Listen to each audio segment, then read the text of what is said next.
நம்ம ஃபார்மில் ஒரு இன்சிடென்ட் நடந்துருச்சு. என்னென்னு பார்த்தீங்கன்னா, தென்னை மட்டை விழுந்து நம்ம தேனீப்பெட்டி கீழே விழுந்து சிதறிட்டு, இந்த மாதிரி கீழே விழுந்து சிதறி போன தேனீப்பெட்டிகளை எப்படி ஹேண்டில் பண்ணணும் அப்படிங்கிறத இந்த வீடியோவில் பார்த்து தெரிஞ்சுக்கோங்க.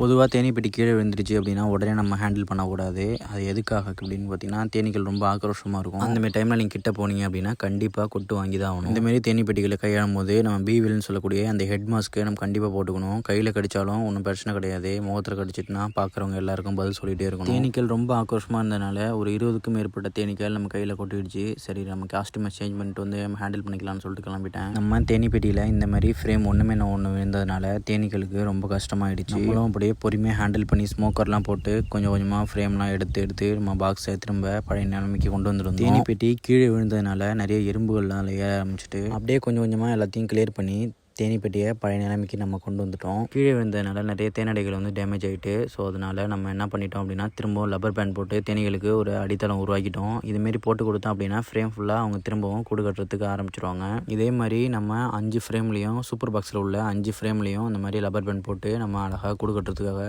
ரெடி பண்ணி கொடுத்தாச்சு. என்ன செய்கிறதுனே தெரியாமல் தவிச்சிக்கிட்டு இருந்த தேனீக்களுக்கு நம்ம ஒரு மறு வாழ்வு கொடுத்த மாதிரி ஒரு சந்தோஷத்தோட நம்மளும் இன்றைக்கி வேலையை முடிச்சுட்டு கிளம்பிட்டோம். உங்களுக்கு சுத்தமான தேன் வேணும் அப்படின்னா நம்மளை கான்டாக்ட் பண்ணுங்கள். அப்படியே இவ்வளோ கஷ்டப்பட்டு வீடியோ எடுத்து போகிற நம்ம சேனலுக்கு ஒரு ஃபாலோ கொடுத்துட்டு லைக் பண்ணிங்கன்னா ரொம்ப ரொம்ப சந்தோஷமாக இருக்கும். அனைவருக்கும் நன்றி, வணக்கம்.